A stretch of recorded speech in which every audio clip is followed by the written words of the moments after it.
Welcome to a look at Black history in Northeastern Ontario. This presentation was originally done live on Tuesday, March 22nd, 2022 at the Timmins Public Library. We have guest speaker Dr. Amadou Ba, who is a historian, author, researcher, and sessional member at Laurentian and Nipissing Universities. Dr. Ba will be presenting a little later on. This is a bit of his biography.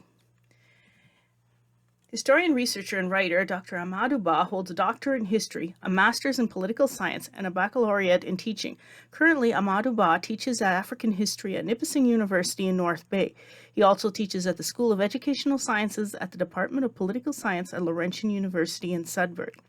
He is the author of 4 books, including Africa of the Great Empires, 7th to 17th Centuries, 1,000 Years of Economic Prosperity, Political Unity, Social Cohesion, and Cultural Influence, which is by Editions AB 2020.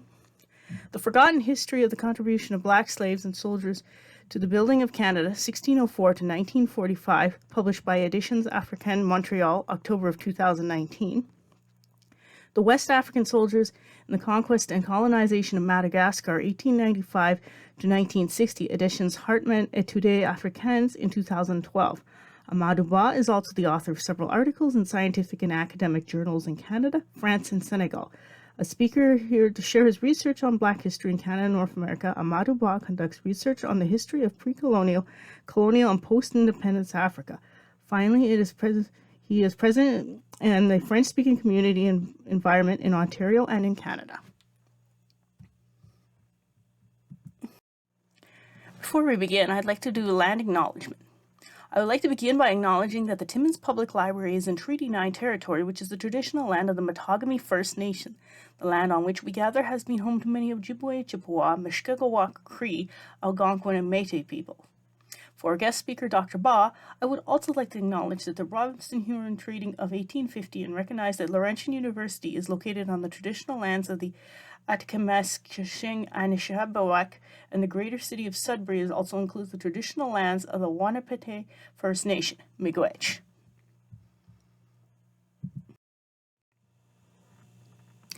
Before we get started, we'd like to look at just the idea of Black History and Black History Month, which has just passed in the month of February this year. Black history is not just for Black people, but Black history is Canada's history. So the Honorable Jean Augustine, who was born in 1937. She was the first Black woman that was elected an MP and cabinet minister, social justice advocate, teacher and principal, and she led the establishment of Black History Month in Canada in the 1990s. And this is a little excerpt that came from the University of Toronto student newspaper. The headline, Canada's Black history is not the same as U.S. Black history, nor is it just for Black people. Our education system glosses over Black accomplishments and barriers. And as you'll see in this first part of the presentation, Black history in Canada goes back over 400 years.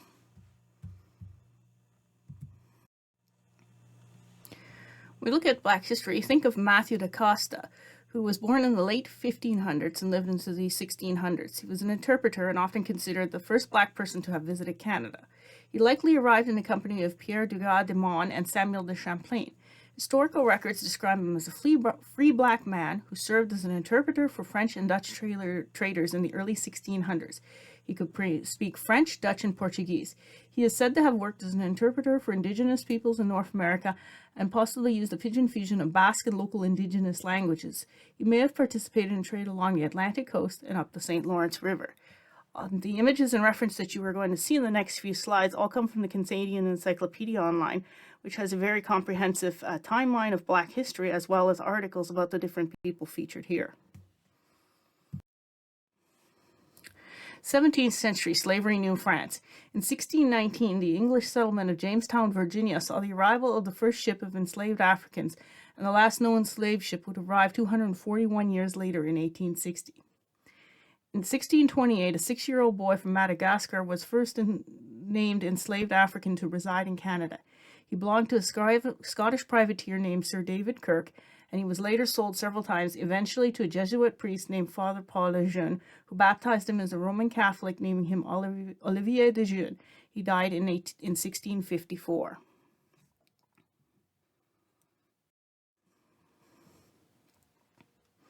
In 1685, King Louis XIV's Code Noir permitted slavery for economic purposes, establishing strict guidelines for ownership and treatment of slaves. This was limited to the West Indies but practiced in New France. In 1689, Louis XIV gave limited permission for colonists in New France to keep blacks and Pawnee indigenous slaves. In 1709, King Louis XIV formally authorized slavery in New France, permitting Canada and its subjects to own slaves in full proprietorship after French colonists had questions why the neighboring English colonies had more slave owners. And at this time, slavery in New France was seen as an economic necessity. In the 18th century, we start seeing some revolution and loyalists. In 1734, Marie-Joseph Angélique set fire to her master's house in Montreal, which destroyed 50 homes. She was tortured and hanged as an example for all blacks in the area. In 1760, the British conquered New France, and their articles of capitulation state that all blacks and Pawnee indigenous people would remain as slaves. In 1775, the American Revolution begins. Virginia's governor, Lord Dunmore, declares martial law in his colony, calling for everyone capable of bearing arms to report for duty. More than 300 black men joined what is known as the Ethiopian Regiment. Between 1776 and 1783, Canada develops a reputation as a safe haven for blacks. The British government promises land, freedoms, and rights to slaves and free blacks in exchange for services rendered serving with the British troops. Many also settle in Nova Scotia. In 1784, after the Revolutionary War, black pioneers are one of the first groups to settle in Shelburne, Nova Scotia, creating the community of Birchtown, where hundreds of white disbanded soldiers were forced to accept work rates competitive with their black neighbors, ensuing hostility, which resulted in a riot, becoming Canada's first race riot. In 1787, the United States passes the Northwest Ordinance, the first anti-slavery law in North America, which applied to its Northwest Territory, but its boundaries are never defined clearly. It was simultaneously a free American territory that was within a larger British slave province. In 1790, the Imperial Statute of 1790 effectively allows settlers to bring in enslaved persons to Upper Canada, and under this statute, enslaved people were only required to be fed and clothed. Any child born to enslaved parents became free at age 25, and anyone who released someone from bondage, though, had to ensure that that person was able to be financially independent. Many black loyalists in 1792 struggled to support themselves in the face of discrimination in Nova Scotia. An opportunity to leave the colony arose in the 1790s, and this resulted in several blacks leaving Halifax to relocate in Sierra Leone.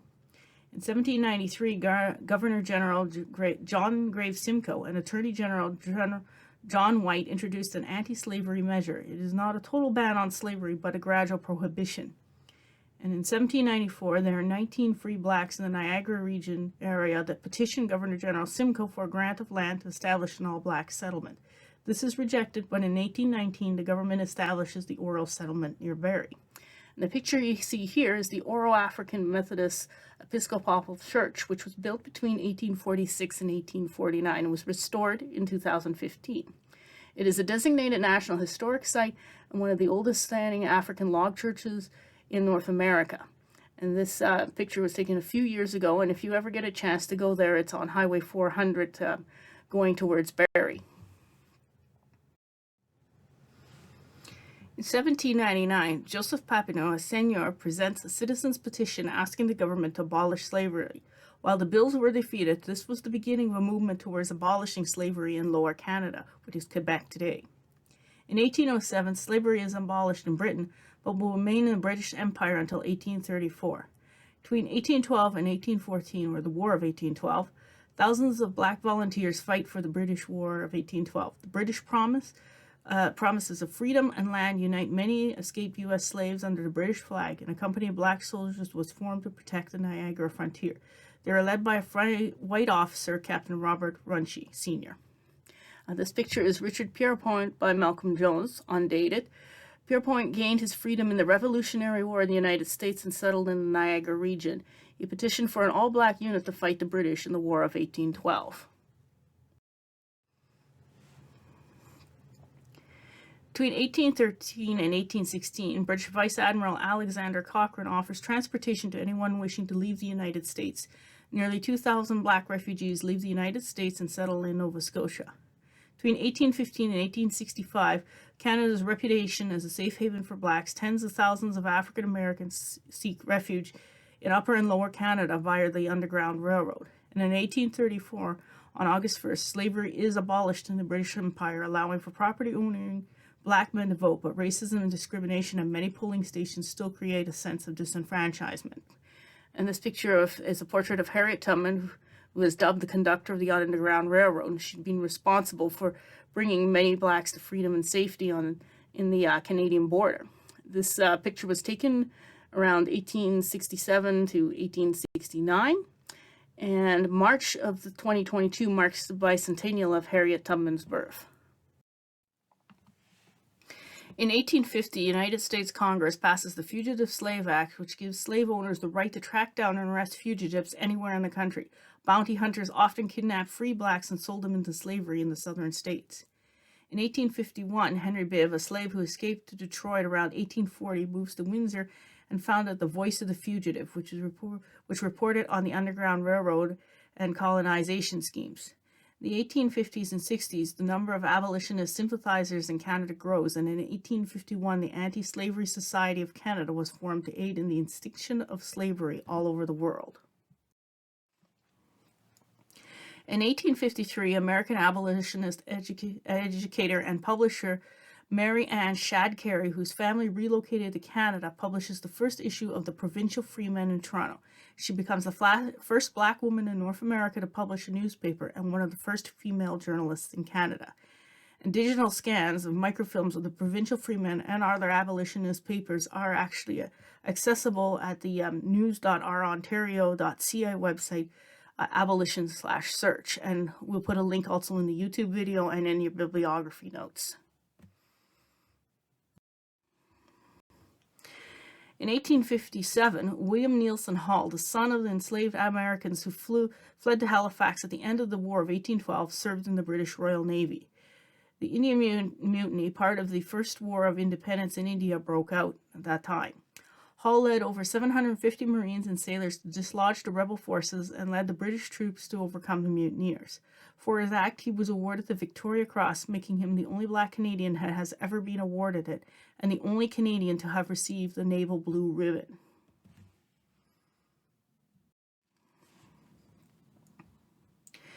In 1858 and 59, American abolitionist John Brown planned to overthrow the American government by training a band of men to wage guerrilla warfare in the American South. He chose Chatham, Canada West as the base of his operations, but his plan was so radical that he lost the support of many of his followers, both black and white. On October 16, 1859, though, Brown and his supporters seized the United States Armory and Arsenal at Harper's Ferry in West Virginia. Brown was wounded, captured, and executed by hanging on December 2, 1859. His actions were considered heroic in many circles, and funeral bells tolled in Toronto, and several churches held memorial services. In 1865, American abolitionist and writer Benjamin Drew conducted research in Canada in the 1850s, interviewing many former slaves about black refugee experiences. In 1865, he published an interview with an elderly woman named Sophia Pooley, who claimed to have been one of Joseph Brandt's slaves and the first black girl in Upper Canada. On April 15th of that same year, President Abraham Lincoln was assassinated, and many Canadians mourned his death, with blacks mourning for 2 months. His death prompted a great outpouring of anti-slavery sentiment. In 1866, Mifflin Gibbs, who had arrived in Victoria in 1858 and established a business in 1861, received praise for helping organize a black militia, decided to try and run for public office. After an unsuccessful attempt in 1862, he was elected in 1866 to Victoria's Town Council, making him Canada's first black politician. Anderson Abbott became the first Canadian-born black person to graduate from medical school, and he became licensed in 1861. He served in the Union Army during the U.S. Civil War as one of only 8 black surgeons in the Army. In 1892, he was distinguished by being appointed an aide-de-camp of the New York Commanding Officers Department, which was the highest military honor bestowed upon a black person in North America. He established a training school for black nurses and spent his later years back in Canada writing on black history and other topics.